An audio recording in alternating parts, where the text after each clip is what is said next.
Prontinho? Boa noite a todos, por favor digam boa noite. Aí, boa noite a quem está assistindo a gente pela internet, aí pela plataforma do Seu Humana, canal do Seu Humana, né? Então, por favor, você que está entrando nesse vídeo aí agora, dê o seu like lá. Se fazer assim, eu vou rezar para você, você já sabe disso, tá bem? E então pega esse vídeo e começa a compartilhar ele, assim como todos os outros vídeos que estão no canal, certo? Então vamos lá. Pessoal, o tema de hoje é o sincretismo religioso na Umbanda. Essa data aqui está certa? Dia 24? Eu sou totalmente fora da casinha. Então vamos lá. Já é a nossa 13ª aula de Umbanda Universalista. Não vou mais falar o que é Umbanda, mas só relembrando, é uma vertente, uma nova florada que o Seu Meia-Noite está trazendo aqui para a humanidade, né? Então, vamos ver se daqui serão vocês os adeptos da Umbanda Universalista. Seu Meia-Noite pensa lá na frente, só lembrando a vocês que o conhecem, ele é bem estrategista. Continuando. Gente, para falar sobre sincretismo religioso, nós precisamos entrar um pouquinho na linha de tempo da história humana mesmo. O que estava acontecendo naquela ocasião em termos de mundo e em termos de Brasil. Naquela ocasião, então havia algumas superpotências mundiais, quem sabe, né? Que era ali aquele pessoal que era explorador mesmo, ali da Europa, Inglaterra, Holanda, Espanha, Portugal, entre alguns que eu posso ter esquecido aqui. A França também tinha um pouco disso, né? E como que era o governo na época, ó, entre o século aqui, ó, como é que pronuncia isso aqui, gente? O século 16 e 19. Obrigado, falhou minha memória. O meu sangue latino aqui falhou agora, né? Mas fazer o quê? Então vamos lá, pessoal. Naquela ocasião é um período em que havia então o governo em um regime, ou seja, uma forma de governo mesmo, que era escravocrata. Isso tudo aqui se passou, por enquanto, a gente vai falar, no sistema da Europa. Como nós somos conectados a Portugal, Portugal de alguma forma é conectado a nós, até pouco tempo atrás, né, quando eu me formei em letras, uma coisa que talvez vocês não saibam, se você quiser cidadania europeia, você conseguir permanecer em Portugal por 6 anos seguidos, você consegue sua cidadania europeia. Sabia disso? É um acordo Brasil-Portugal, aí pelas nossas conexões do passado, eu diria, né? E para um português, um lusitano, da terra do Porto, vir para cá, ganhar a cidadania brasileira, passa só um ano. Legal, né? Então, adoro esse negócio das opções equilibradas para todo mundo, viu? Odeio, na verdade. Então, vamos lá. Portugal, naquela época, estava ferrado. A câmera está aqui. Obrigado. Portugal, naquela época, estava um pouco ferrado. Por causa de pandemias, por causa de virose, por causa de peste, por causa de um monte de coisa. Falei uma palavra que não pode falar, só espero que o vídeo não caia. Nós já tivemos esse problema, vocês sabem, né? Todo mundo sabe que tem algumas palavras que a gente evita porque o vídeo trava e quando não, proíbem o vídeo mesmo. E aí, nós tivemos esses problemas de saúde global na Europa continental, né? E esses problemas fizeram que diminuiu muito, né, do percentual de pessoas hábeis a trabalhar, por exemplo, em lavouras. Como que o europeu ia produzir sendo que não estava tendo tanta gente? O que é interessante isso, porque não é todo local que teve isso. Se você pegar bem a Irlanda, teve... Eu esqueci o nome que eles dão, não é uma guerra, mas é uma espécie de diáspora que eles tiveram no século XVIII, que migraram bastante para os Estados Unidos da América do Norte, né? Porque lá simplesmente não tinham o que produzir, não tinham o que comer.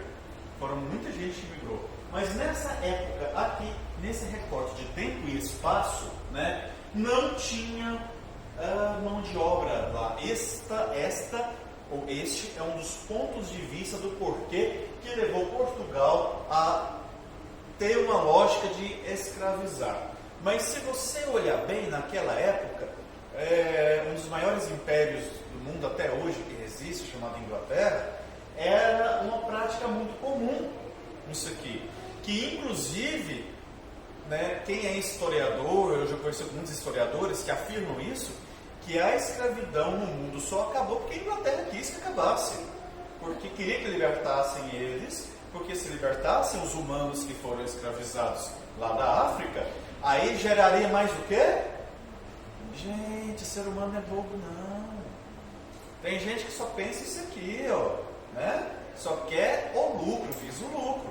Então, imagina só, se você pegar 10 mil pessoas em situação de escravidão total, originadas da África, aonde o senhor deles é obrigado a manter eles, pelo menos em situação precária, né? E eles não consomem nada, não capitalizam quase nada, entendeu? Aí, olha gente, tá que esperto esse povo, né? Libertando os escravos, eles vão ter que sair das fazendas, das lavouras, da situação de escravidão, aqueles que fizeram de início, é claro, e aí assumem uma postura de pessoas que vão fazer o que a gente chama de girar capital, entendeu? Gente, muita coisa na história da humanidade é baseada em giro de capital, ou seja, em comércio e economia, tá? Inclusive dentro das religiões tem isso também. Lembra que eu falei para você que quando a gente começa a falar, a gente meio que perde o romantismo das coisas? Mas aí é bom que você, perdendo o romantismo fora de você, qual é outro caminho que te sobra? Para chegar lá, você tem que trilhar por onde? Para dentro. O único caminho que sobra é para dentro de você. E é a coisa que a gente está batendo na tecla, ó. A única forma de você tiver a sua ascensão, primeiro, você tem que equilibrar com você mesmo. Fazer seu processo de verticalização, entendeu? Né? Fazer com que você encontre o seu equilíbrio interno para conseguir, começar a equilibrar fora também, mas fora no sentido assim, digamos retilíneo. Imagina que seu corpo sutil mais superior está lá em cima. Você não vai ficar dando voltas, zigue-zague em tudo quanto é lugar para lá e para cá. Você já vai, né? Reto, subindo, diretão, entendeu? Então vamos lá. Perfil dos seres humanos escravizados. Faltam 2 pontos aqui. Digitei isso aqui agora, faltam 2 pontos. Mas, releva. Oi? Não tem problema. Ok, obrigado. Perfil dos seres humanos escravizados. Esse pessoal, viu no vídeo, eles eram conquistados, eles eram divididos, eles eram vendidos separadamente. Ó, perfil dos seres humanos escravizados, os africanos. Então, conquistados, divididos, né, e vendidos separadamente. Não tinha como, pessoal. Pensa comigo. Pega ali alguém, um grupo de umas 20 pessoas, umas 10 pessoas do mesmo clã, da mesma tribo. Imagina se pegar esse povo e vender eles para a mesma fazenda. Outra coisa, vítimas de maus tratos. Vocês perceberam isso no vídeo, não perceberam? Viu, né? Não preciso falar mais nada, né? Beleza. Aqui está faltando, deixa eu ver se tem na frente, não tem. Está faltando uma coisinha aqui que eu esqueci de comentar. Pessoal, a gente fala, principalmente quem já fez muito estudo, essa coisa, como eu já estudei um pouquinho de africanidades, a gente começa a entender algumas outras coisinhas. A gente sabe que existiam muitas tribos na África, com seus próprios dialetos, com suas próprias culturas, com seu próprio jeito de viver, seu próprio tipo de convivência em sociedade local. Muitas comunidades, muitas tribos. Imagina comigo num lugar do tamanho de Goiás. Goiás não é tão grande, é grandinho, mas não é tão grande, né? Imagina comigo que tivesse dentro de Goiás, isso é imaginação, umas 60 tribos, 60 clãs africanos. Imagina comigo agora, vamos diminuir para 50. Você tem que Você tem que imaginar comigo 50, mas imagina comigo se esses 50 clãs, cada um tivesse seu próprio costume, seu próprio idioma, seu próprio código de conduta, de leis, religião. Entenderam isso? Agora imagina comigo por que eles são vendidos então separadamente, entendeu agora? Porque se vendesse, nós tudo aqui, fazer de conta, vendessem nós todos aqui, então na primeira oportunidade a gente rebelaria. Porque nós falamos a mesma língua, nós fazemos, né, praticamente, em grande parte, a mesma profissão de fé ou profissão de espiritualidade, nós seguimos o mesmo código de conduta, ou parecido, né, que é o código brasileiro, enfim, quem é do direito aí me ajuda, penal, civil, né, código brasileiro civil, é isso? Todos os dois? Obrigado. Estão entendendo o que eu estou querendo dizer? O que dificultou bastante esse povo não fazer nada? Porque vocês viram lá, aqui é tanto de escravo acorrentado no vídeo, não viram? Então por que não fazia nada? Eles não falavam a mesma língua. Eles não conversavam. E tinham que, né, se adaptar bastante. Isso aqui que eu estou fazendo aqui agora, que eu estou falando, gente, é o resumo do que estava acontecendo aqui, para dar uma base do sincretismo religioso que eu estou entrando, certo? Então vai ter muitas coisas que eu não vou dizer que você sabe que existiu, porque você é estudioso, você é estudiosa, mas não vai fazer muito sentido aqui para nós no momento, porque a gente tem que tentar focar e terminar aqui em 1h30 mais ou menos. Vamos lá novamente. Uma coisa que eu penso, tá, gente, outra coisa que a gente descobriu. Nós temos aqui, tá? Faz de conta. Nós temos aqui um grupo de mercadores de escravos. Vamos pegar as pessoas mais branquelas aqui de dentro, no momento. As mais branquelas. A gente já olha daqui, eu estou aqui, já estou vendo, né? Pegar os 5 mais branquelos que vão chegar lá na África. Por que eu estou pegando isso? Para simbolizar a raça ariana da Europa, ou a raça mais branca, né, mais próximo disso. Aí chegaram na África. Vocês acham que esse povo ia capturar os humanos que estavam lá? Os africanos? Faziam um acordo com as tribos mais costeiras do litoral ali. E esse acordo, né, trazia ali para eles umas panelas, uns temperos, um fósforo, né, provavelmente existia naquela época pólvora. Comercializar para aquele pessoal para eles ir lá nas tribos e caçar. Que foi o que vocês viram ali no início do vídeo, lembra? Teve um rapaz sendo caçado. Ok? Então, novamente, o nome do filme é Amistad ou Amistad. Quem quiser assistir é muito bom. Compensa, tá? Só que esse povo, pessoal, vamos saltar um pouco aqui, ó. Começar a saltar. Esse povo, Maria Guimarães, estou no foco? Tá aí? Estou no foco, Maria Guimarães? Beleza. Não estou na frente não, né? Ok? Esse pessoal não contava que no meio aqui, ó, dos lotes de humanos escravizados que eles traziam, tinha ali então, além de pessoas comuns, guerreiros, feiticeiros, macumbeiros, sábios, já falei feiticeiros, né? Curandeiros e sacerdotes. Diz as lendas que em algum momento esse povo começou de alguma forma a tentar ajudar com que aquele grupo em que ele estava inserido começasse a se unificar, falar a mesma linguagem, certo? E a gente vai ver no decorrer da aula como que isso vai se dando. Naquela época também, nós tínhamos um problema, que é a Igreja Católica Apostólica Romana. Como que era no mundo e no Brasil?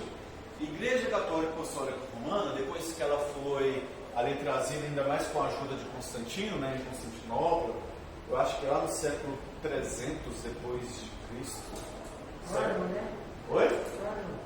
Não entendi. 304. 304? Ano. O ano 304. What is separates this man here?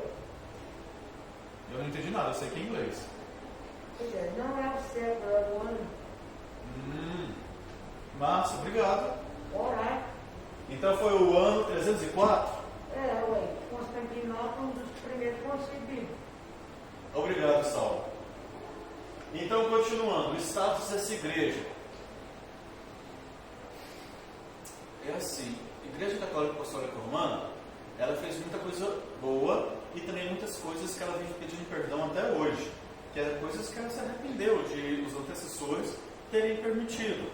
E a Igreja Católica Apostólica Romana, naquela época, ela tinha um cunho assim de poder de império mesmo.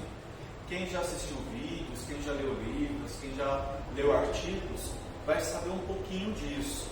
Então ela tinha, em muitas ocasiões, o poder como se fosse a primazia de um rei. Teve inclusive em algumas partes da Itália, né, e também da Alemanha, que houve vezes em que a igreja disputou o poder realmente. Se eu estiver certo, teve uma ocasião, um período da história que tiveram, agora eu estou em dúvida, se é 2 ou se é 4 papas, só para vocês terem ideia. Todos os 4 vivos, né, e atuantes. Então são períodos da história que eu não vou julgar, mas teve as coisas ótimas que ela fez, teve as coisas que não foram legais. E que ela está aí se arrependendo, né, pedindo desculpas, perdão à humanidade. Vocês vão entender por que ela pede perdão pela questão da escravatura.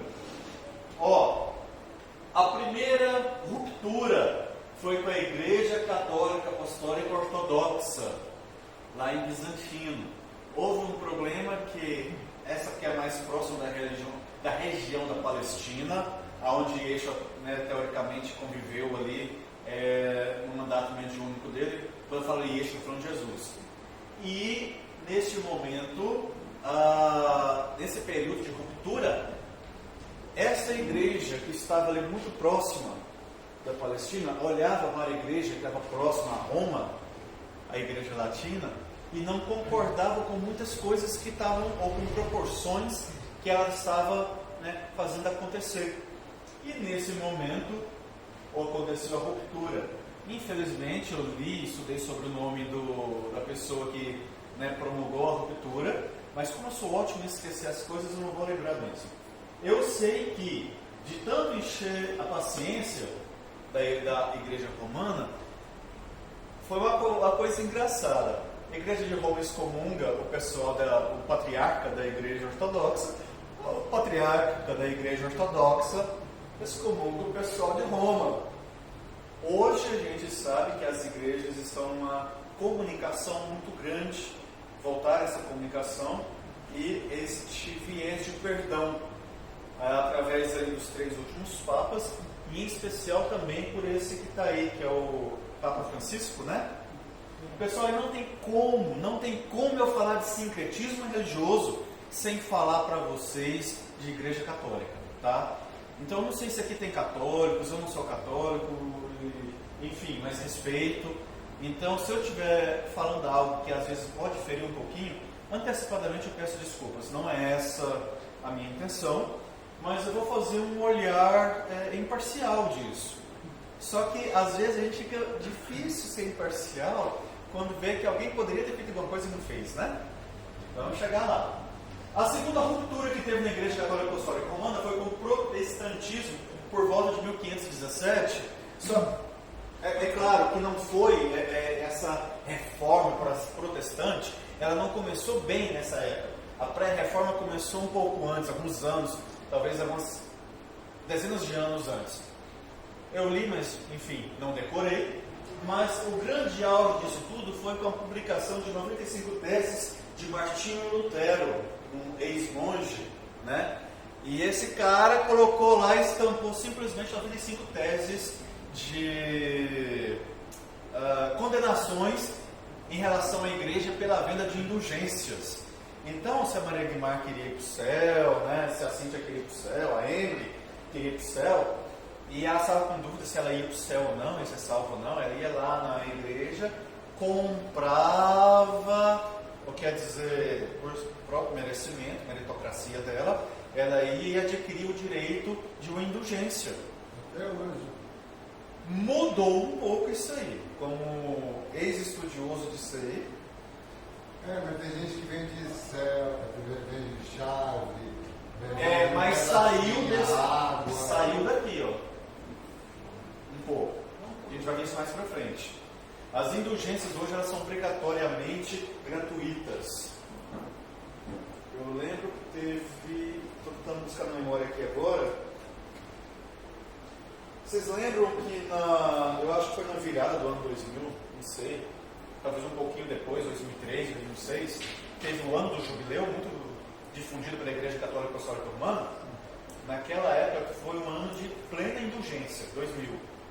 E naquele ano foi tudo gratuito. Então mudou um pouco, tá vendo? Que adaptou, certo?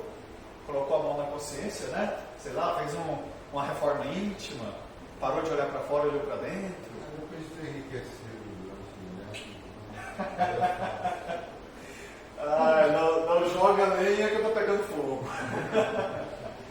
Ó, nessa mesma época, pessoal, depois desse problema que teve aqui do protestantismo, os protestantes, eles não ficaram muito satisfeitos com os dogmas marianos. Por quê? Uma das grandes questões. O dogma mariano é assim, alguém aqui já ouviu falar da grande deusa, a grande mãe? Todas as culturas antigas, a maioria delas, pessoal, elas têm a grande mãe de sustentação. Já ouviram falar em El Shaddai? Já? Sabe de onde surgiu El Shaddai, que está na Bíblia? De Shaddai. Shaddai é a deusa que vivia nas montanhas, de onde escorria leite e mel. Pensa comigo, montanha formada de um seio que escorria leite e mel, que era a nutriz da humanidade. Entendeu isso? Se a gente pegar na cultura celta, nós temos Ferido, minha deusa. Se a gente pegar em tantas outras culturas, Isis, Astáter, Diana, Hécate, Deméter, Kali, Inanna, tantas deusas aí da primazia do sagrado feminino que infelizmente foram dentro dos processos evolutivos da humanidade e das interferências de grupos muito específicos fora do entendimento humano terrestre, ajudaram a ser preocupada essa questão. E aí Shaddai passou a ser o Shaddai, aí pegou a deusa lá, tirou ela de linha, mas ao mesmo tempo trouxe quem no lugar de todas as deusas? Uma única chance no catolicismo. Espírito Santo. Maria, Nossa Senhora. Ela é a grande mãe hoje em dia. Não é à toa que dentro do meio espiritualista nós chamamos ela de Mãe Maria. Mas o ela Espírito... não é rezada assim, igual, por exemplo, inclusive, Pai, Filho e Espírito Santo. Tem mulher e Tem a oração própria dela, né? Ave Maria cheia de graça, Senhor conosco. sim. Mas você sabia de uma coisa, Alexandre? Espírito Santo, né? Vem de uma palavra chamada Ruá.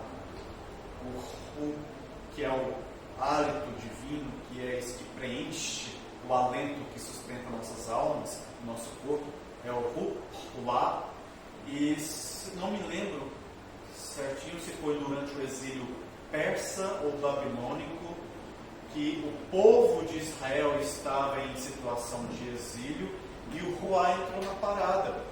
Porque o povo daquela época, eles eram espertos, igual o povo africano. Eles faziam sincretismo sem parar, gente. Sincretismo é o que faz uma religião viver tantos anos sem desaparecer do mapa.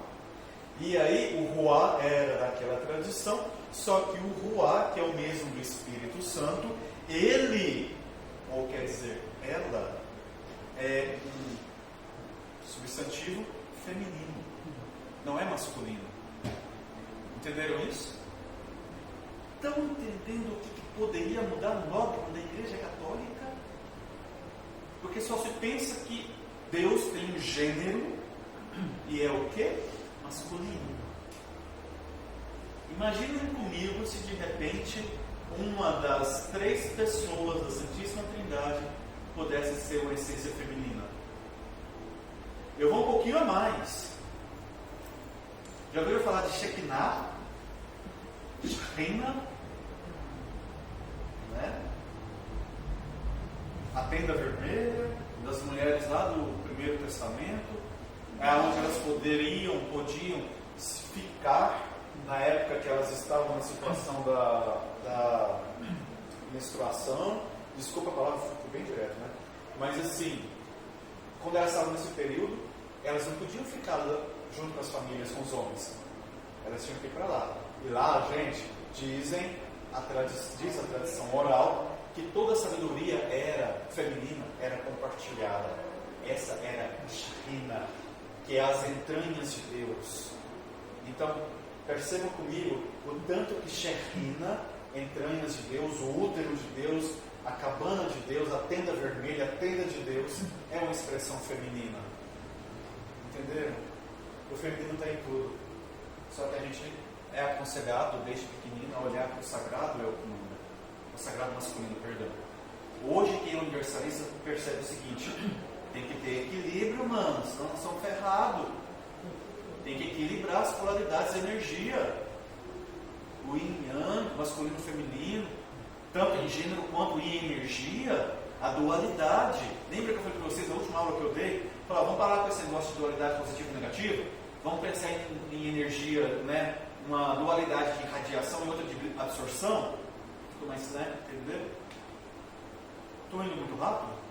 Não? Tá tranquilo? Posso passar? Ok.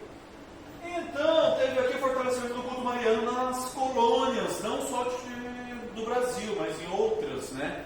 De Portugal. Só me pergunta quais que tinham naquela época, eu não faço a mínima ideia. Então, o Brasil, durante o período de escravidão, devido ao movimento protestante. Então, esse culto, ele foi, digamos assim, colocado para exagerar mesmo, por causa do medo do anticulto mariano chegar nas colônias. Porque ela estava um pouquinho forte na Europa. Enquanto isso, na colônia brasileira, na colônia, os clérigos, os sacerdotes, os padres, eu não sei se naquela época já existia a ordem franciscana, os fez, mas eu acho que já.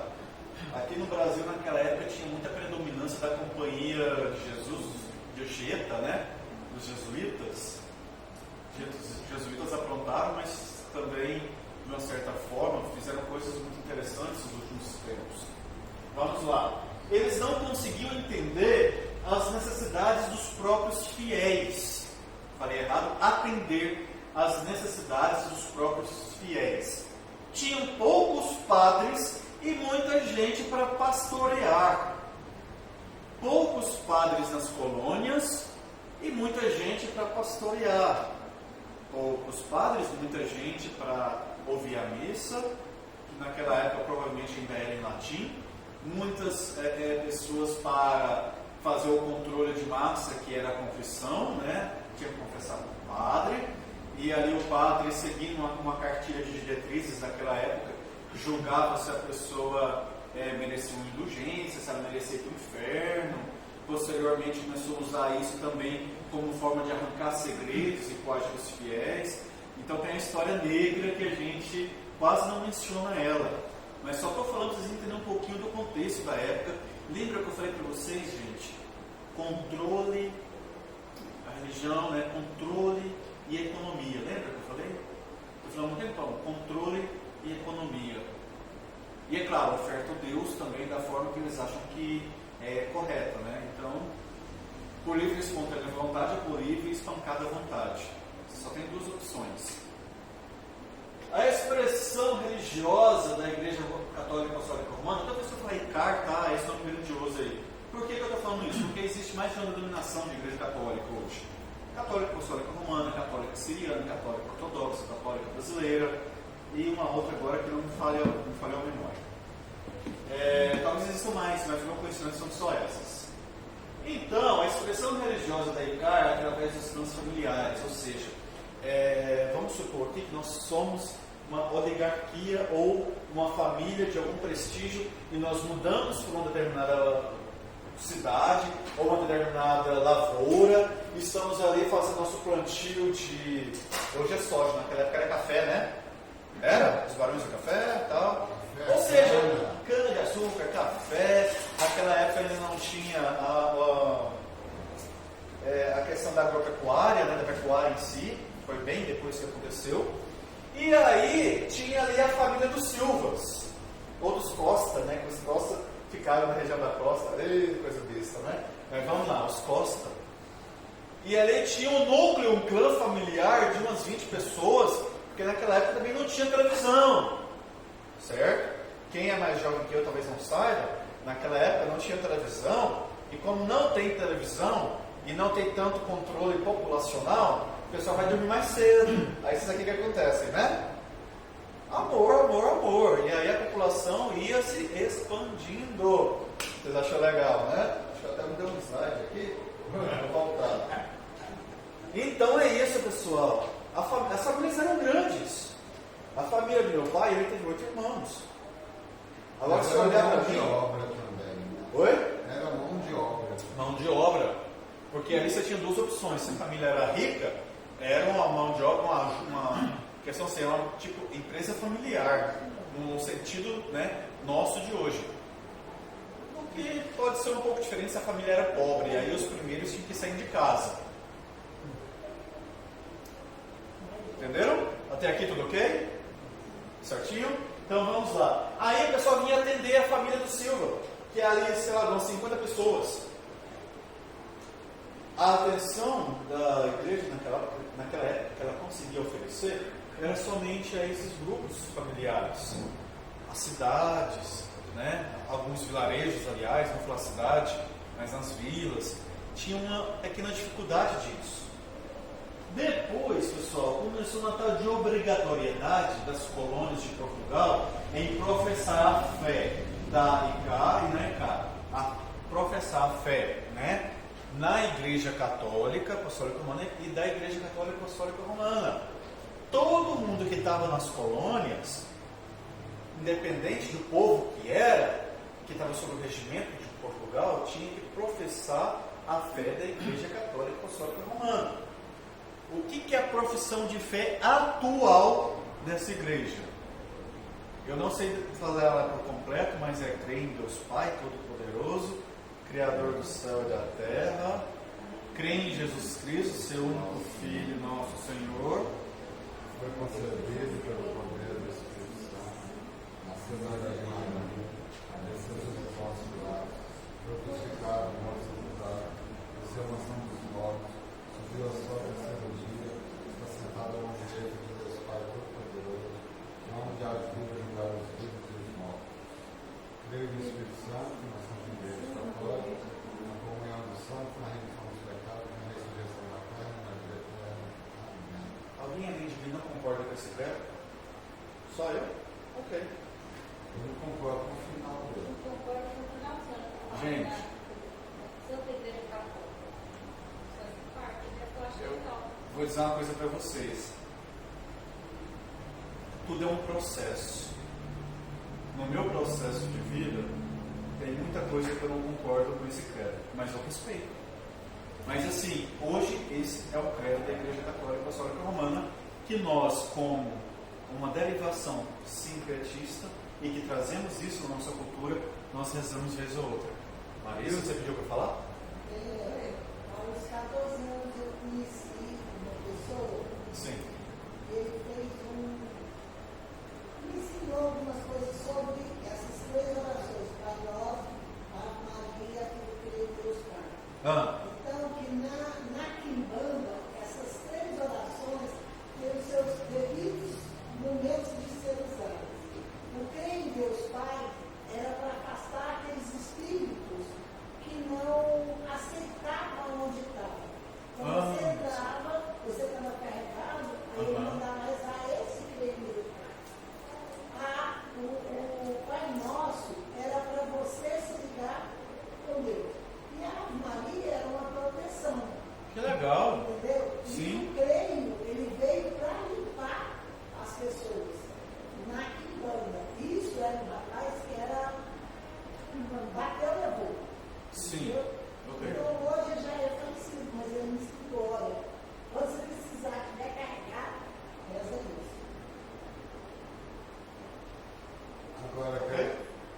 Agora aquela oração, o ridículo, né?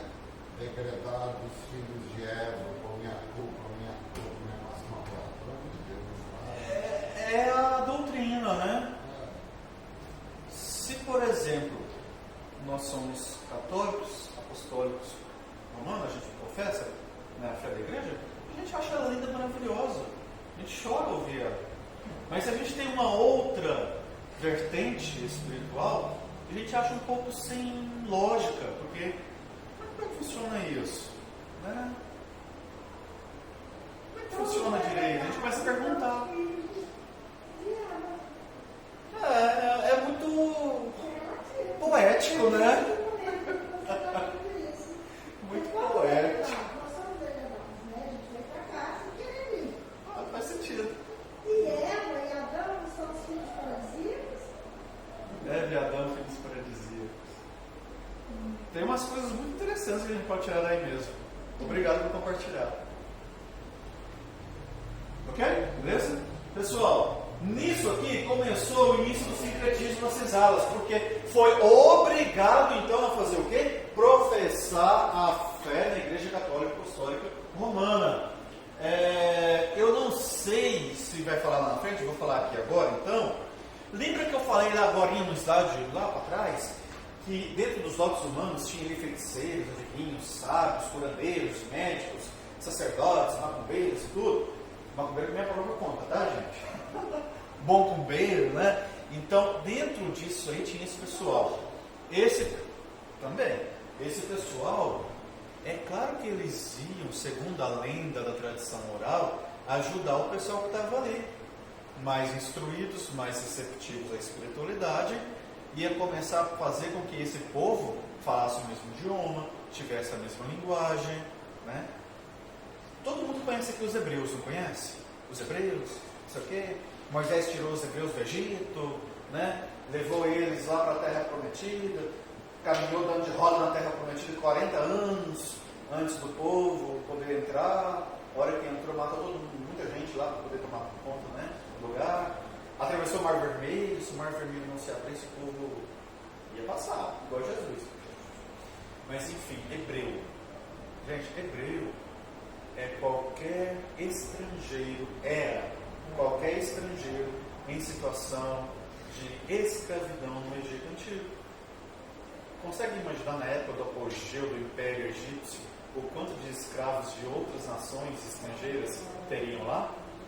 Por isso que eles eram tão suscetíveis à adoração dos deuses. E aí, o que Moisés teve que fazer? Unificar a cultura. Aqueles que não concordavam, não sei se vocês já leram isso, foram passados no fio da espada, né? Ele ficou lá em cima do monte, trouxe o decálogo, o código, né, de conduta deles, que é os 10 mandamentos. A hora que ele chegou, o povo estava adorando um dos deuses, que era o bezerro de ouro. Lembram? Então, segundo o que está escrito na Bíblia, não sou eu que estou adulterando nem falando nada a mais, foi traçado uma linha. Aqueles que eram a favor do Senhor ficaram do lado de Moisés, aqueles que eram a favor de outros ficaram do outro lado. Moisés mandou eles tirar as espadas do exército dele e matar todos os outros. Tá? Isso na Bíblia. Unificou o quê? Um povo. Foi 5 mil. A lenda, né? Se você pegar o livro de Levítico, capítulo 20, versículo 20 alguma coisa, capítulo 20 alguma coisa, versículo 20 alguma coisa, não consigo dizer. Lá fala, por exemplo, dos dias que a mulher pode ou não pode permanecer na presença dos homens, na questão da impureza da mulher. Você vai encontrar isso lá. E aí, quando eu fui fazer teologia algum tempo atrás, uns 20 anos atrás, quando eu fui fazer isso, aí a gente começa a pensar, mas qual que era o simbolismo por trás disso? E a gente foi entender que só tirando os dias que a mulher não podia ter relações com o marido por causa da impureza, os dias que ela poderia ter era somente o dia que ela estivesse fértil. Gente, controle, dominação, economia. Tá? Vamos lá. O jesuíta George Benci, em uma obra publicada em 1705, esse cara aqui afirma que a escravidão e o cativeiro eram consequências do pecado original. O pecado original ele vem na circunstância de Adão e Eva. Eles teimaram contra a ordem do Senhor, que não poderia comer do fruto do conhecimento da árvore da vida, e então eles caíram. Tem várias interpretações sobre isso, dentro do viés cristão, dentro do viés universalista, dentro do viés cósmico. Você vai achar várias. Eu não vou escolher uma aqui, sei lá, mas como vertente universalista cósmica, a gente sabe, claro, né, que eu estaria indo. Mas isso aqui, pessoal, é muito de cada um também. Eu só queria dizer uma coisa, que a palavra pecado, ela vem do aramaico, que é tubipaiton, novamente, tubipaiton, que é uma das palavras mais difíceis de ser pronunciada no aramaico. Essa palavra, ela quer dizer que é aquele que está imaturo e não consegue caminhar junto. Entendeu? Milene? É interessante isso que você está falando das traduções, né? Sim. E o quanto as traduções, elas serviram a interesse que se estava num contexto, né, dentro do contexto geográfico, econômico, político.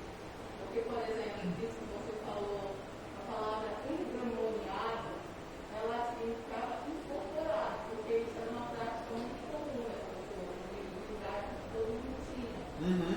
Então, assim, as palavras, como elas foram Deturpadas o sentido. deturpadas, né? E cada episódio que, se você for atrás de historiadores, de tradutores, de textos bíblicos, tem assim, mais de 2.000 traduções da Bíblia. Então, qual é a Bíblia que você vai ter como verdade? Em que contexto histórico, em que contexto geográfico, em que contexto político, né? Essa verdade foi colocada. Então, acho que hoje, quando a gente pensar em ler esse livro, né, tem que levar em consideração isso e buscar esses tradutores Sim. das línguas antigas. Sim. Porque eles revelam o quanto esse texto foi manipulado. Completamente. E tem um livro que é fantástico sobre isso. Sim.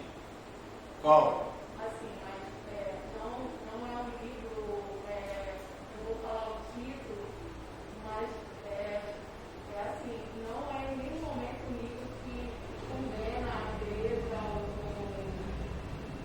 ou qualquer outra religião, mas é um livro que ele se atém às traduções da Bíblia. Certo. E a Bíblia não é um livro sagrado, É do Batiste? é do Mauro Bíblia. Conheço. Aquele cara é demais. Então, assim, ele mostra ali os fatos históricos. Sim. Essa pessoa que ela está falando, pessoal, trabalhava dentro do Vaticano. Ele trabalhava na área de traduções e aí ele começou a revelar tantos contextos. Olá, pessoal, tudo bem? Beleza? Sejam bem-vindos. Só por questão de garantia, por gentileza, a máscara, viu? Não pode esquecer não, porque ainda mais que a gente está aí nos nossos 30%, obrigatoriedade de máscara, e manter 2 metros do coleguinha, tá bom? Ok? Milene, muito obrigado, tá? Pessoal, as traduções são muito importantes. Como vocês sabem, eu sou SUF. Dentro do SUF nós seguimos o Tassavuri, que é as pegadas de um mestre. Eu segui as pegadas de Jesus do aramaico e de Maria Madalena.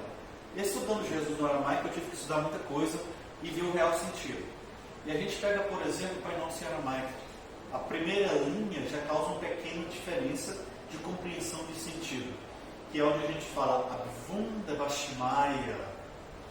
Aqui em português, que foi traduzido da língua latina, tantas outras coisas, né, do hebraico, língua latina, possivelmente italiano depois, não sei, inglês, português, eu não sei qual foi a ordem, mas o Abvunda Bashimaya em português, que está na Bíblia, é Pai Nosso que estás no céu. Se você pegar no contexto do dialeto do aramaico, você vai encontrar a possível tradução: Pai, Mãe, Força Criadora do Cosmos. Viu o tanto que já muda? Viu? Então, vou contar uma coisa para vocês. Eu cheguei no centro espírita algum tempo atrás, quando estava começando, e lá a pessoa chegava assim e chamava, fulano, faz uma oração inicial aqui para nós. A oração inicial é rezar o Pai Nosso. E eu morria de medo do Senhor chamar eu. O Senhor que estava lá, não o Senhor Deus, tá? Entendeu, né? Aí, um belo dia, as lâmpadas apagadas, fechei meus olhos, e o Senhor começou, vem cá, moço, não sei o quê. Não é eu. E aí ele chegou bem perto de mim, faz uma oração para nós, que eu cheguei lá na frente. Sabe o que ele estava tremendo nas bases?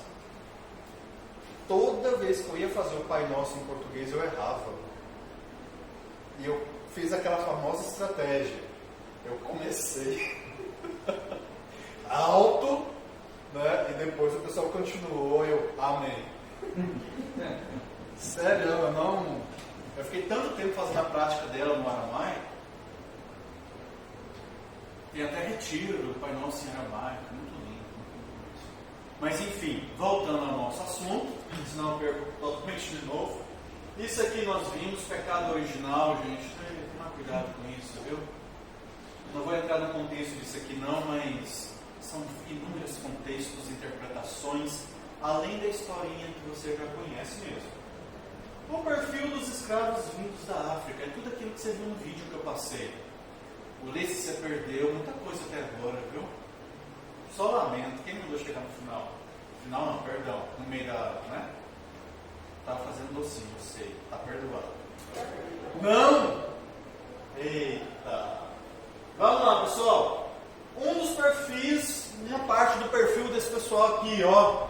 Eles gostavam de uma coisa que a gente chamou de batucada. Lá na senzala, tocando os tambores. Quem aqui participou de uma gira que tem um monte de tambores, o pessoal incorporando e tal? É bacana, não é?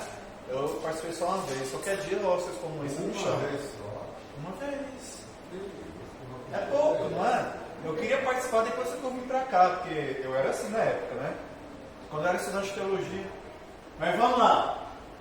Seguindo a ideia, pessoal, a batucada causava um revigoramento do povo que estava sendo escravizado ali naquele local. Vocês conseguem imaginar o porquê?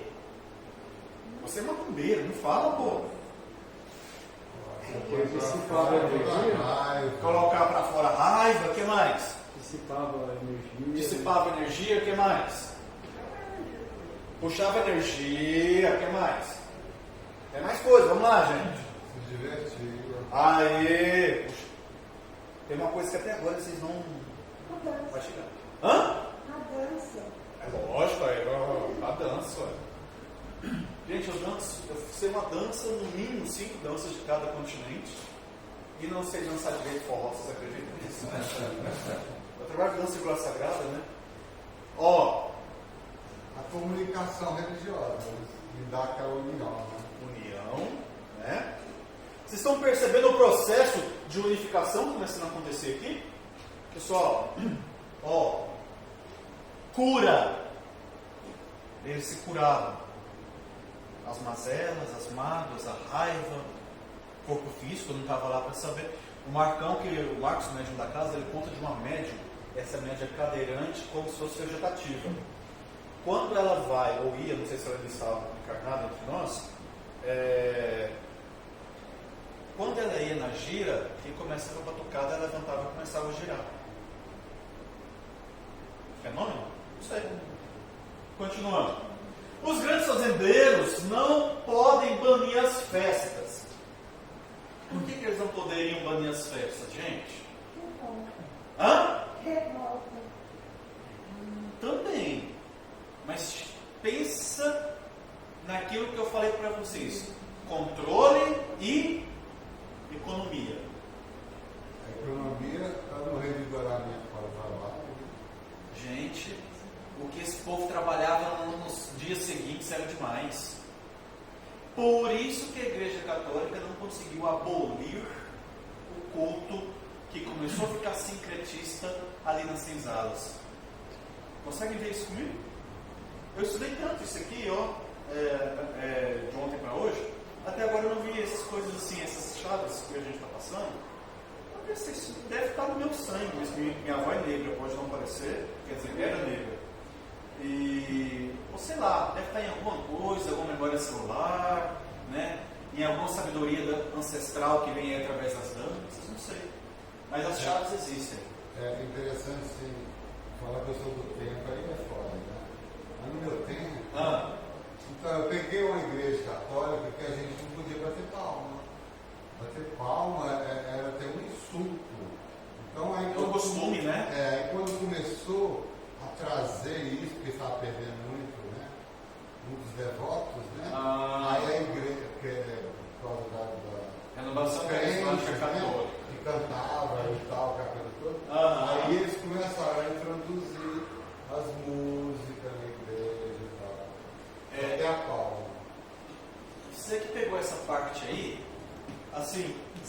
folheto da missa? Aquele folheto da missa tem ali uma parte chamada, acho que é rito de comunhão. Ó, logo depois que o padre faz a homilia, aí ele tem o santo, né? Que muita gente canta, você passa lá na frente lá, tá cantando santo, da televisão, né? Como é o meu caso, meus pais são muito devotos, muito católicos. Santo, santo, santo é o Senhor. Aí eu já não sei mais o resto. E aí, pessoal, na África, quando eu estudei africanidades, tinha uma senhora, ela veio da África, freira. Um dia ela falou que tem alguns ritos que só o canto do santo, ou o rito do santo, ali naquele momento, ela participou de uma missa que durou 2 horas. Uau! Se eu, naquela época, eu tivesse o conhecimento que eu tenho hoje, e isso na África, tá? Se naquela época eu tivesse o conhecimento que eu tenho hoje, eu ia perguntar, tinha gira também? A pessoa incorporava, tal, o santo descia? Descia o santo? Mas, enfim, não deu, né? Mas achei tão interessante isso, que a Igreja Católica, ela era muito esperta. Ela tinha um documento, tem ainda, é claro, que eu não recordo o nome dele, mas ela trabalha na linha psicanalítica dos povos, que aonde ela vai, ela tem que pegar aquelas coisas que são mais importantes do povo local, né, da expressão religiosa, e absorver para ela, certo? Quem estudou aqui sobre druidismo vai ver como que a Igreja Católica pegou a questão do halo, né, do prato, da hóstia, essas coisas, a questão do graal, tá vendo? O cálice, graal. Então tem muita coisa. Gente, o que é sincretismo? Ó, o cristianismo é sincreto. O cristianismo ele vem da onde? De uma filosofia judaica. Qual que era a religião de Jesus, gente? Tinha religião, sim.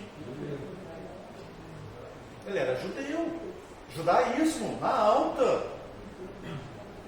Aí dizem, lá no livro de Urântia, você vai ver que Jesus também transitou por vários outros lugares, tipo Egito, Índia. Vamos ler o livro de Urântia. Tem 3 capítulos que falam só sobre os 3 anos que ele teve de mandato mediúnico. Cada capítulo, 1 ano. Bacaninha. Nós passamos para todos vocês no grupo o livro de Urântia. Lembram disso? Está lá. Só pegar. Ó, a igreja obriga a profissão de fé a todos os seres humanos e os animais. Nesse caso, os negros. Na fazenda. Naquela época, infelizmente, nossos irmãos africanos, eles eram tratados piores que animais. Da mesma forma que hoje nós nos sensibilizamos com maus tratos a um pet, a um cachorro, e não nos sensibilizamos aos maus tratos a uma pessoa que está em situação de rua, de morador de rua. Estão vendo? Não vamos dizer que a Igreja Católica naquela época era hipócrita, sendo que hoje olhamos tão hipócrita quanto hoje, que não conseguimos sensibilizar essas questões. Exigência de adequação das festas. Alguém pode ler isso aqui para mim, os 3 juntinhos, por favor? Em alto, bom tom? Bom som? Nos dias dos santos, patronos das famílias, nos dias de festa dos patronos dos negros, cristianização dos negros. Você quer a exigência de adequação das festas. Os patronos dos negros, se eu estiver certo, é São Benedito e Santa Efigênia. Então essas festas aqui, ó, que estão sendo exigidos que fossem nessa época.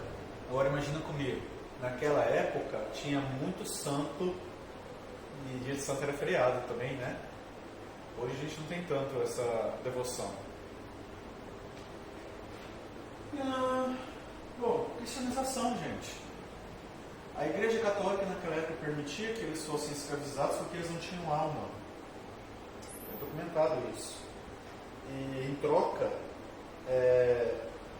o senhor proprietário deles tinha que conceder acesso deles à catequização. Certo?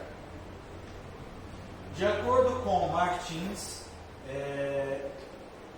Alan Christian P. Martins. Hoje ele é padre. Eu achei uma tese dele que eu achei muito interessante.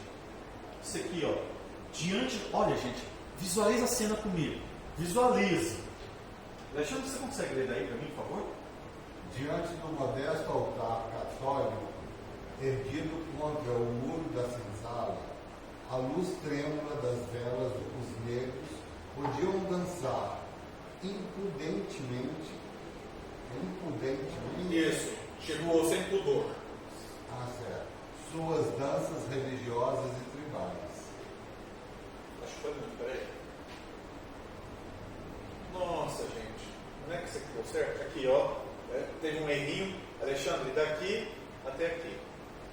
O branco imaginava que eles dançavam em homenagem à Virgem ou aos santos. Na realidade, a Virgem e os santos não passavam de disfarces nos passos dos bailados rituais, cujo significado escapava aos senhores, traçavam sobre o chão de terra batida os mitos dos orixás ou dos voduns. Voodoo, tá? Voodoo. Não entenda como feitiçaria no momento, entenda como também uma religião de matriz africana. Esse cara aqui compensa estudar também, viu? Aquele que a Milene falou também compensa muito estudar. Rapaz, que ele já foi até excomungado, né, Milene? Se brincar. E ele fala muita coisa. Fenômenos implícitos, ou seja, dentro dos cultos o povo escravo. Foi as palavras de farmacêutico. Homogeneização do imaginário cultural nativo. Gente, para sincretizar, para fazer o nosso culto de fé, aqui ó, nosso culto de fé, fazer ele resistir, nós precisamos falar a mesma linguagem.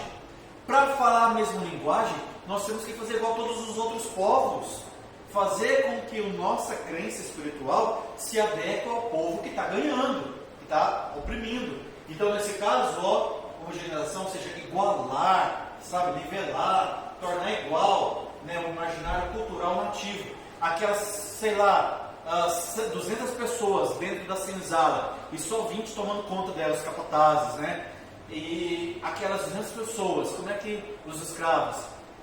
Então, fazer eles pensar igual no planeta Terra hoje, no sistema que nós vivemos hoje. A tática de controle é a seguinte: dividir para conquistar. Aí o povo não tem aquela segurança de, sabe? Adequação e unificação dos símbolos culturais nativos. Entenda como símbolo cultural aquilo que é simbólico, que é simbolismo. Por exemplo, se eu tenho aqui, por exemplo, se eu tenho um crucifixo, para outras pessoas ele não significa nada, ele tem que passar então a ter uma unificação para todos esses povos. Entendeu isso? A cruz do Senhor. Nem que lá na Bíblia tem uma passagem, lá em Coríntios, sei lá, primeira carta de Coríntios, que fala assim que a cruz para o mundo é motivo de loucura, mas para nós que somos salvos é motivo de salvação. Não, mas para nós é motivo de salvação. Entendeu? Vocês sabem que muita coisa foi organizada para justificar, né? Gente, desculpa, mas eu tiro o romantismo mesmo, não tem como. Aí você passa a olhar para dentro, começa a olhar para dentro, meditar, procurar seu eu superior, verticalizar. Primeiro você acha o débil, né? Acreditou tantos anos. Eu passei por isso. Estabilização de um sistema de culto aceito pelo politicamente correto da época. Todo povo que foi dominado, que quis fazer essa questão do culto, e o culto é muito importante para ele, para qualquer povo que é dominado, e quem domina sabe que é, porque depois que ele faz, né, o culto dele, religioso, ele fica melhor, mais alegre, mais com vontade de trabalhar, enfim. Então tinha isso aqui. Vocês lembram aquela música que de vez em quando eu faço aqui a abertura com vocês, que é chamando os arcanjos? Lembram delas? Dela? Hashem, Hashem, Elohai Israel, à direita está Micael, à esquerda, enfim, vai indo, né? E aí, existe na tradição judaica o Nigum. Nigum, durante ali o regime nazista, que eles não podiam falar, expressar, eles cantarolavam Nigum.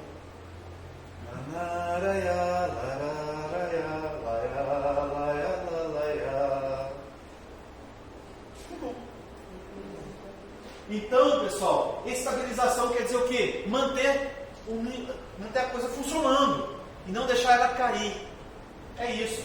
Dificuldade, criação das confrarias. Confraria é tipo, pensa comigo, uma ordem que serve propósito religioso. Existia a confraria dos brancos, depois começou a existir a confraria dos negros. Foi permitido. Isso aqui, pessoal, já é no momento que existia escravos alforreados e escravos ainda, né? Então, pessoas que estavam em sistema de escravidão, pessoas que já eram, eu não sei se a palavra certa é alforriadas ou alforreadas. O português me falha no momento. Mas era isso. E existia de dificuldade de comunicação dos clérigos da época, dos sacerdotes, dos padres, e eles não sabiam o que o povo estava falando. Então, às vezes o povo estava lá, tipo, em frente à imagem lá de Santa Bárbara, um exemplo, e ele estava rezando para Yansan. O padre não sabia o que ele estava falando, não tinha ninguém lá no Vaticano, em Roma, aliás, né, que podia trazer ali para eles um tradutor. E o povo aproveitou então, rezou para os santos até falar chega. Aprofundamento do novo sistema de profissão de fé, que é isso que eu estou falando para vocês. O pessoal viu ali a oportunidade de fazer o culto deles valer a pena. Então eu queria fazer minhas orações na vibração da linha vibracional de Orixalá. Pô, Jesus está ali, firme e forte, eu vou rezar para Jesus, então. Eu deixo. Aí você pega, por exemplo, assim, Mãe Maria, na figura Nossa Senhora da Conceição, Nossa Senhora, qualquer Nossa Senhora aí, você vai pegar as expressões femininas dos orixás, quase todas são conectadas com Maria. A gente vê isso. Nossa Senhora, Oxum, as outras Marias, se brincar, é tudo em Yansan.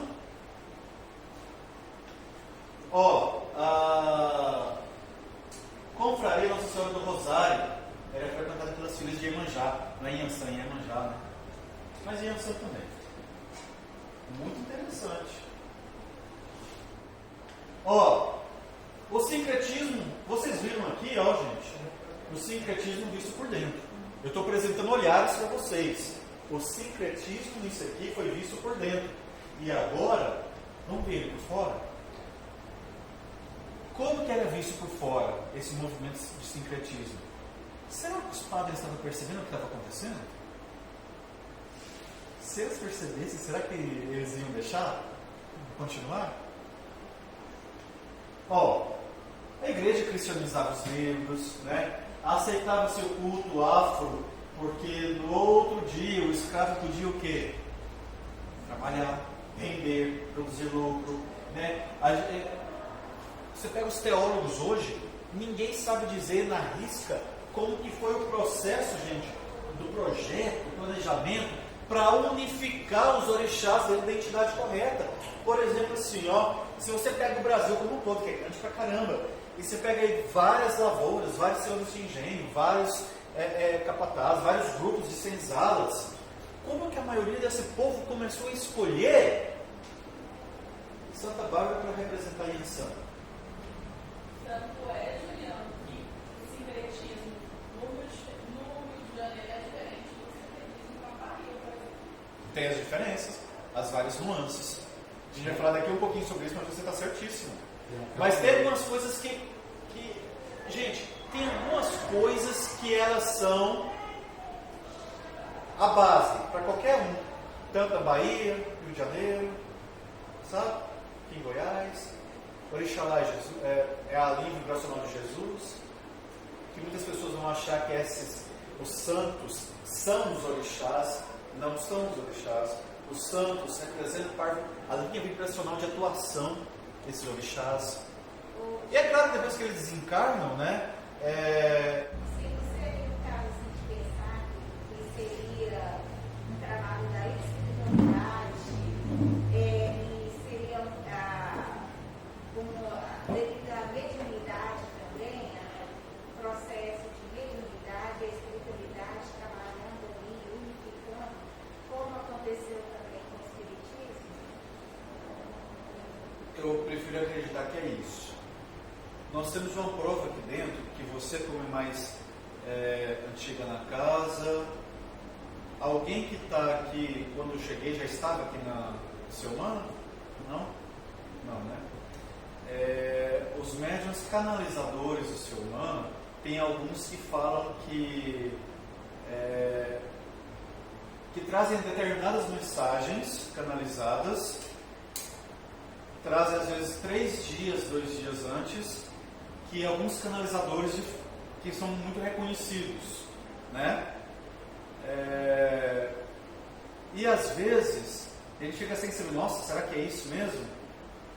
E aí passa um tempo, um canalizador muito bem conceituado no Brasil, uma canalizadora muito bem conceituada, vai e traz a mesma mensagem. Talvez com palavras diferentes. Que força é essa que move, pessoal, a mesma canalização? Que força é essa que move a implantação do espiritismo? Que força é essa que moveu essa galera toda lá atrás a começar a unificar os arquétipos dos orixás? Não tem como dizer, gente. Pode ser um inconsciente coletivo que está ali, digamos, bem intuído pela espiritualidade? Pode. É claro que vai ter outras alternativas, mas eu prefiro acreditar nessa. Vamos lá, pessoal. Os arquétipos coesos. Tem uns arquétipos que você olha e fica legal. Por exemplo, o Cosmo Damião, né, que é da linha de Iore. Esse Cosmo Damião aqui, se a gente percebe um pouquinho melhor, são aqueles 2 irmãos lá da Roma Antiga, que eles eram médicos e gostavam de atender pobres e crianças. Então faz aqui a alusão, Iore, o arquétipo do Beijing, né, dessa linha vibracional. Tem alguns arquétipos que não são tão coesos. Xangô em muitos lugares é conhecido como São Jerônimo. Xangô, né, o cara, ok? Então, não sei. Ogum São Jorge, já viu? Ali com o dragão na boca, ele da lança. Ali com o dragãozinho lá. Sabe, isso aqui varia conforme a necessidade local. Aquilo que ele falou lá atrás. A necessidade local. Às vezes na Bahia é de um jeito, no Rio pode ser diferente, né? Nossa Senhora do Rosário da Praia na Bahia, você vai ter que ela é aqui a correspondência para Iemanjá. Você vai ter em outros lugares aqui lá no sul. Na tese que eu li fala sul, mas esse sul não se sabe se é sul da Bahia ou se é região sul, né? Vai falar que Nossa Senhora dos Navegantes, que é Iemanjá. Tá vendo isso? Pessoal, outra coisa muito importante para a gente falar finalizar aqui, o sincretismo, finalizar mesmo, por fora, visto por fora. Nessa época aqui, o Papa João 23 convocou o Concílio Ecumênico do Vaticano, Concílio II, gente. Diz uma lenda que esse Papa chegou depois de ordenado, sei lá, promulgado Papa, Habemus Papa, né? Então, quando ele chegou nas salas do Vaticano, disse que era tudo escuro, iluminado com vela, e cortinas grossas, né? E ele chegou abrindo tudo, abrindo as janelas e tal. Aí chegou lá o carmelengo dele, santidade, santidade, não pode abrir as janelas. Mas por que não pode abrir? É para que não entre aqui dentro da Santa Sé as trevas da unidade. Aí disse que ele abriu tudo e falou assim: a igreja precisa de novos ares. Aí convocou o Vaticano II e tal. Foi onde começou, pessoal, um diálogo interreligioso. Facilitou muito a nossa vida aqui hoje. Lembra que eu falei que ela fez coisas difíceis, mas também fez coisas boas? Então, João de 23, esse papo foi muito legal. Um cara bem santo, gordão, assim, todo gordo é santo, né, gente? Vocês já perceberam. Então, assim, puxando a sardinha pro meu lado, Vamos lá. Surgimento da Umbanda. Isso aqui não é segredo de ninguém. Nós vimos isso aqui o tempo todo. Surgiu aqui em 1908 por Zélio Fernandino de Moraes, né? Ó, fatos interessantes aqui da vida dele, pessoal. Ele teve uma paralisia que interrompeu a entrada dele na carreira militar, que é ali da Marinha do Estado brasileiro, certo? Algum tempo depois, pessoal, ele pressentiu que ia ser curado. Aí o que ele falou? Amanhã eu vou ser curado. Pasme, ele estava curado, outro dia estava de pé, começou a andar. E aí um conhecido dele, que era membro da Federação Espírita do Estado do Rio de Janeiro, cuja sede era em Niterói, convidou ele para ir na federação numa reunião. Chegando lá, o dirigente da mesa convidou ele para sentar à mesa. Quando ele sentou na mesa, começou a manifestar caboclo e preto velho. No que isso aconteceu, o dirigente falou que ele é espírito atrasado e convidou os espíritos atrasados a saírem daquele ambiente. Então veio uma entidade, segundo a história, um pouco mais evoluída, e essa entidade então deu um sermão ali no pessoal e tal, e já que não tinha espaço ali para esses espíritos que estavam em evolução praticar o bem, a caridade, que ia começar o trabalho fora. E aí o Zélio Fernandino, então, segundo a história que eu estudei, ele começou na própria casa dele. E começando na própria casa dele, isso aqui eu já falei para vocês, começou a fundação das tendas de Umbanda. Essas tendas de Umbanda são essas aqui, ó. Deixa eu perguntar uma coisa para você. Lê rapidamente aí na sua mente, na sua visão aí, todos os nomes das tendas. A pergunta é, o que todas têm em comum? Nome de santo. Hã? Nome de santo. Nome de santo. A família do Zélio era profundamente católica. Os tios dele e os médicos, os tios dele que eram padres, não conseguiram explicar o milagre dele de voltar a andar. Gente, vocês assistiram o filme do Divaldo?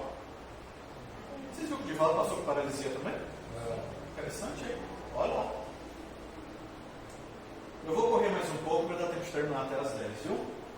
O sincretismo religioso da perspectiva da Umbanda Universalista. Concorda com tudo que foi feito em cima, gente? Tá tudo certo, então, tá tudo ok, a história é essa mesmo. Então, se surgir alguém amanhã que fala que mudou alguma coisa, tá tudo certo, né? A gente tá falando esses dias, né, Isa, do deboísmo, né? Então, 1000 tretarão à tua direita, 10.000 à tua esquerda, e tu não serás elegido porque estás de boas. Então, é mais ou menos isso, o lance aí da Umbanda Universalista. Com o passar dos séculos, os médiuns brasileiros passaram a se adaptar melhor às correntes de Umbanda do astral superior, do astral, talvez do astral inferior, certo? Compreende que todo médium possui seus próprios níveis de despertar consciencial. A última aula que eu leio aqui, eu acho que foi a última, eu chamei a Lausene e chamei a Drica. Cadê a Drica? Ali. Que eu falei, ó, lembra do Exu fofinho dela, o Exu fofinho da outra? Depois eu alterei, falei Exu caveira. Falei, por que esse aqui fala xingando e esse aqui fala educadamente? É a mesma falange. É o mesmo, né, da mesma falange. Então varia muitas vezes do nível do médium. A entidade xinga muito. Aliás, pode saber que o médium também tem uma coisa ali. Hoje está muito difícil médium inconsciente. Tem alguns casos, aqui na casa tem um pequeno caso de inconsciência de médium, tem um caso também de semiconsciência. Esses dias para trás chegou um Exu novo aí no médium da casa, o Exu meio desbocado. Mas você pode saber que o médium também tem uma parte daquele médium que talvez seja até desconhecido em sociedade, que também é desbocada. Continuando, percebe que pode haver diferenças iniciais de concordância na compreensão da manifestação do sagrado devido aos diferentes graus de consciência de seus filhos. Isso pode gerar uma confusão e gerou uma confusão dentro de 1908 para cá. Então, isso começou a acontecer. O que é Umbanda, o que pode, o que não pode. Até hoje tem gente brigando, falando, não, santo é orixá não é santo, eu posso rezar para santo, não posso rezar para santo. Então, tudo isso está acontecendo até hoje. Por que está acontecendo? Porque isso aqui, ó, são diferenças, né? A pessoa é diferente do nível consciencial. Cada um compreende a manifestação do sagrado dentro do seu universo particular de uma forma que às vezes para mim é de um jeito, Maria Guimarães é de outro, é da Carla é de outro. Então, está tudo certo, gente. O que importa no final das contas é, somos capazes de deixar nossas diferenças de lado e trabalhar juntos e juntas? Em prol do amor, da caridade, né? Somos capazes? O Sr. Meia-Noite falou aqui, obrigado. Viu? Então, entenda isso. Então, os africanos escravizados fundiram seus preceitos e símbolos, né, religiosos culturais ao catolicismo para preservar seu culto de fé. Vocês já viram isso, né, gente? Teve a fusão, a adequação, a adaptação. Né? Vamos sobreviver. Melhor, né, juntar quem está ganhando do que todo mundo se ferrar nessa história. O sincretismo religioso é opcional de cada um. Isso aqui é importante. O santo se torna um símbolo que vincula ao orixá. É opcional seu, se você vai rezar para santo ou não. Aqui, por exemplo, a gente tem algumas imagens de santo que foi a entidade que pediu. E a entidade que atua naquele médium, naquela médium, gosta daquilo. Gosta da imagem. Porque a imagem vincula, né, ali no campo energético dela, ou talvez até no campo, sei lá, da forma de pensamento ali positivo que eu estou falando, do médium, uma conexão com os orixás, com esse sopro universal. Então nós vemos hoje assim, você pergunta assim, eu não sou pai de santo, o Odair, quer dizer, quer fazer a fala, eu não sou sacerdote, o Odair é. Então você tem que perguntar para o Odair se você deve ou não fazer suas orações, se devela para os santos. Eu, Juliano, eu, Raquim, eu não faço, porque é opcional de cada um. Meu tipo de conexão, minha configuração é um pouquinho diferente. Mas foi um jeito meu, né? Mas vamos supor assim, que a minha mãe e meu pai, eles vão lá e colocam a imagem de divino. Não é divino, não, gente. Lá de Trindade, como é que fala lá? Divino Pai Eterno. Coloca lá a imagem do Pai Eterno. É São José de um lado, né? Jesus do outro. Uma pomba assim, Maria ajoelhada. Não é isso? Mãe Maria? Então, ok. Mas acende a vela lá e reza bastante. Beleza, vamos rezar, né? Ok, não vou entrar nas estruturas da igreja, mas a gente começa a ver tanta coisa. Hoje, se eu tivesse filho, eu não batizaria seguindo o rito católico. Porque quem está controlando, lá no fundo, que é complicado. Milene? Uma pergunta para você. Mas quando você faz isso, né, em relação ao sincretismo, você não fortalece a ideia, por exemplo, do catolicismo? Quando você faz isso, o quê? Das orações, por exemplo. Gente, peraí, rapidão, não estou conseguindo entender ela. Tá bem. Quando a pessoa, com base no sincretismo, Sim. reza, Sim. né, para determinado santo, Ok. e aí a gente tem que pensar também que alguns santos eles não existem de verdade. Uhum. Tem isso. Sim. Então, assim, quando você faz isso, mesmo que a sua intenção esteja, vamos dizer, no orixá, você não fortalece a outra ideia. Essa é uma dúvida. Quem é que domina a outra egrégora, né? Então é isso aí. Temos que saber qual é a egrégora que a gente está fortalecendo. É muito importante. Por isso que eu falo, caminhe para dentro primeiro.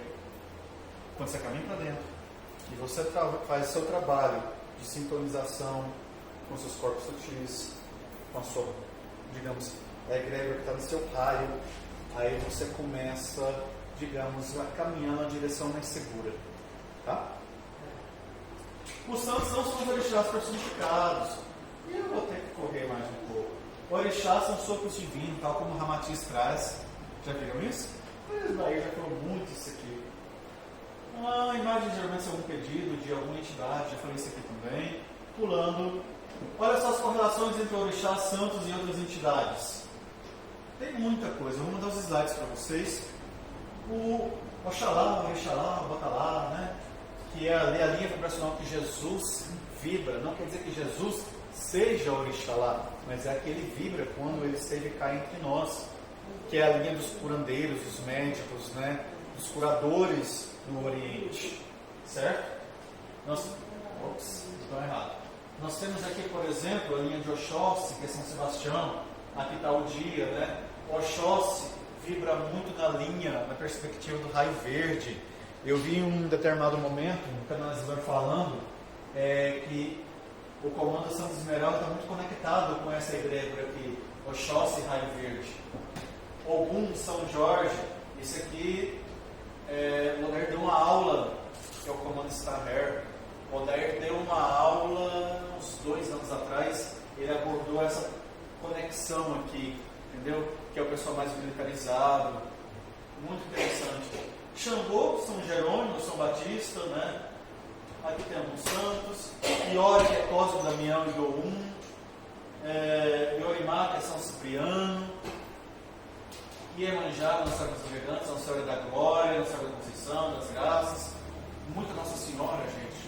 Tantas Nossas Senhoras serão Iemanjá, tá? Iansã, que é Santa Bárbara, ok? Santa Marta também. Oxum, cadê a Nossa Senhora Aparecida? Nossa Senhora das Graças, Nossa Senhora Imaculada, Conceição. O Balauiaí está aqui. Esse também está o Xumaré, São Bartolomeu. O Sangue, São Benedito. Ó, o patrono aqui deles, está vendo? Então tem uma linha vibracional aqui, pessoal, que nós não abordamos no curso de Umbanda. Vocês perceberam isso, né? Ok. Egunitação da Saracali, falei dela na mediação. Linha das Almas, São Cipriano, Exu. Até aqui alguma pergunta? Não? Posso caminhar para finalmente? Lembra que a Denise falou que às vezes aquilo que é em um estado pode não ser no outro? Mudar um pouquinho? Sim.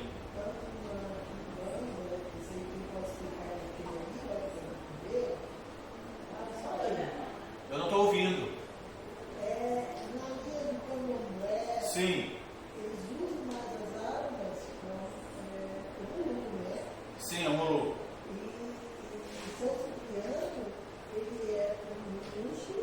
Sim.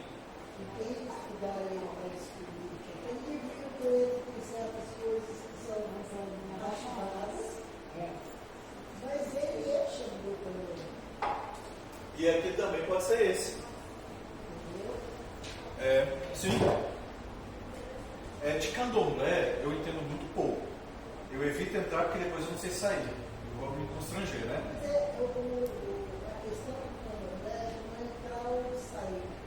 Eu estou falando de conhecimento, Marisa, o meu conhecimento. Por isso que eu abordo um pouco. Sim, claro. Sim, sim.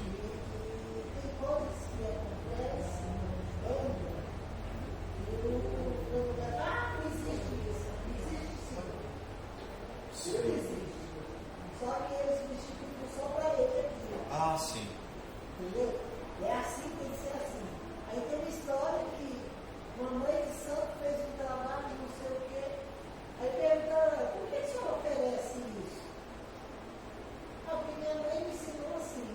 Aí ela vai perguntar para a mãe, por que o senhor oferece assim? Minha avó ensinou assim. Aí chegou lá na avó assim, não, a minha mãe me ensinou assim, porque era o que tinha lá na hora. E não tem nada a ver com que tem que ser isso, tem que ser isso. Entendi. Aquilo que você tem em mãos, você oferece para o candidato, você não tem que ter as outras coisas.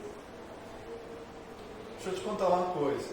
Ontem lá no Odete, a outra médium que recebe seu meia-noite. A outra médium que recebe seu meia-noite recebeu ele. E eu fui lá pedir a benção dele e tudo, permissão para ir lá para outra parte trabalhar, né? E aí eu cheguei lá, da frente dele eu ajoelhei. E ele me deu uma bronca de ontem para hoje, porque que eu fui ajoelhar e os outros médiums viu, né? Porque senão o pessoal vai querer ajoelhar também. Aí eu vou ter que falar para o Dona Odete depois que eu ajoelhei porque eu sou gordo, eu não vou abaixar ali. Por isso que dá um pouquinho para a gente sentar. Eu não tinha na hora, era rapidinho, né? Por isso que eu só abaixei lá assim e tal, e calça toda apertada, né? Mas o seu noite muda a roupa dele para ser certos tipos de atendimento, tá? Eu tô falando da minha roupa, não da dele. A roupa dele. Não, sim, muda. E aqui não... Ok, isso é uma outra história. Mas tá bom, pessoal. Eu vou encerrar com um pequeno vídeo. Alguém tem alguma pergunta? O vídeo é rapidinho, 3 minutos no máximo. Vocês vão gostar. Sem perguntas? Gente, eu só queria fazer uma propaganda. Terminamos. Só vou fazer a propaganda. Depois eu coloco o vídeo pra gente encerrar, tá bom? Eu estou mudando de área profissional. Algumas pessoas já estão sabendo. E eu estou fazendo uma propaganda disso para me tornar público. E se alguém quiser buscar saber mais um pouquinho, eu vou colocar aqui só essa vez, tá bem? Dentro dessa perspectiva, a Isa, a Thaís e eu, a gente está começando a desenvolver um trabalho. Já pode falar um pouquinho do nosso plano? Já? Beleza. A gente vai fazer em breve uma meditação, para quem quiser, claro, cada um na sua casa, e uma meditação focando na cocriação, principalmente de uma linha de tempo com um desfecho legal, mais tranquilo. Por mais que desafios possam vir, que questões difíceis possam vir a acontecer, essa meditação poderá ajudar a gente a estarmos melhor preparados para o que quer que possa vir. Tá bem? Perguntinha? Não? Sim? Só fazendo uma menção que essa linha de tempo ela existe. Sim. Né? Já foi mostrado que ela existe. Só é só nós entrarmos na energia dela. Positivada, né? Isso. Sim, ela existe. Sei Não, que tá difícil porque depois que teve aquele negócio do vídeo que eu falei que tá muita gente vibrando na catástrofe, né? Não tá fácil. Tem muita coisa acontecendo, viajantes temporais tentando garantir um futuro melhor, estão trazendo tecnologia para o passado para modificar um pouco a tecnologia, a inteligência artificial. Tem muita coisa acontecendo.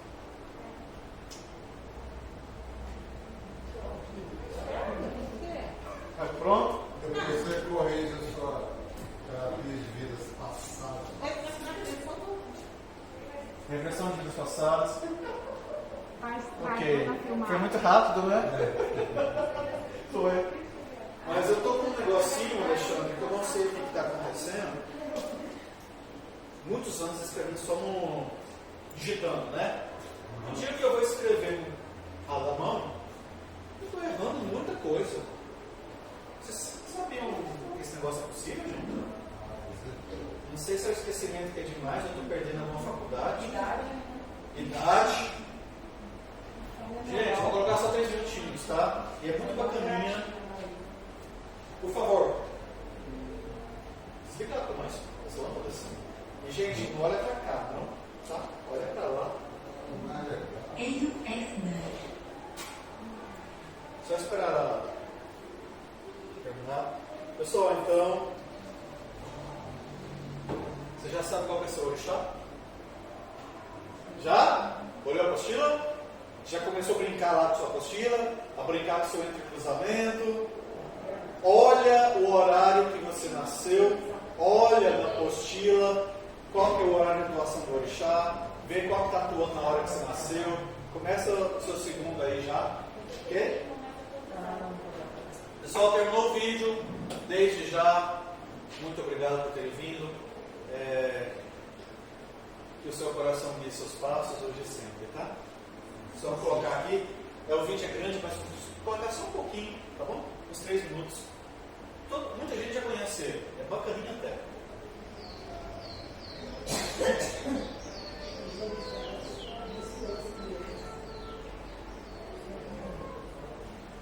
Desliga esse ventilador, por favor. Penso no dia que logo vai nascer e o meu peito se enche de emoção. A esperança invade o meu ser. Eu sou feliz e gosto de viver.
você que está aí, por favor, curta lá pra gente, ajude a divulgar os trabalhos do Seu Humana, tá bom?